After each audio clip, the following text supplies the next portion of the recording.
I want to show you two examples of series which are given to me in long form, and I need to either find the sum or prove that the sum does not exist, that the sum gets infinitely big or is just divergent in a general sense. So here's my first little alternating series. I have a bunch of fractions here.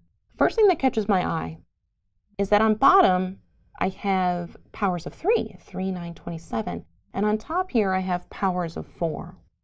And that's what's got me thinking geometric series, right? When things are going up by powers, I think geometric series. I can use that old trick. With a geometric series, you can take any two terms you want. I'm going to take the first two terms and divide them, and you're going to find out what r is supposed to be. If I took 64 over 9 and divided it by negative 16 over 3, I would have gotten the same answer. So, geometric series. This is the form it takes. I need to find a and I need to find r. Well, the 4, that first term, that's the a. So it goes right here. And I already found r. So bam, I already expressed this as a series.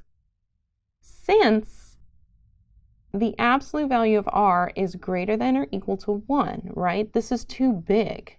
This series is divergent. Basically, my sequence of partial sums is going to bounce back and forth between higher and higher numbers, and it's just going to get out of control.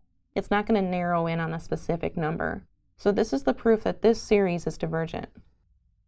Here's a second problem, another alternating series, another series with a bunch of fractions.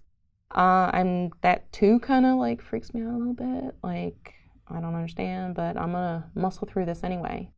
Okay, the r, I'm seeing powers of 3, I'm seeing powers of 2.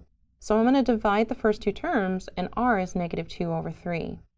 And again, notice that if I took 4/3 and divided it by negative 2, if I took negative 8 over 9 and divided it by 4 over 3, I would have gotten the same thing. This is a geometric series with ratio negative 2 over 3. My first term is 3, and that's going to be my a. So this is my series expression, okay? 3 times negative 2 over 3 to the n power.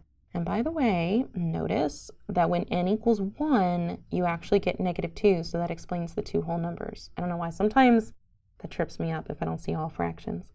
So, now that I have that series expression, and since the absolute value of my r is less than 1, this series converges. Here's the sum, 3 over 1 minus negative 2/3, and it simplifies all the way to 9 over 5.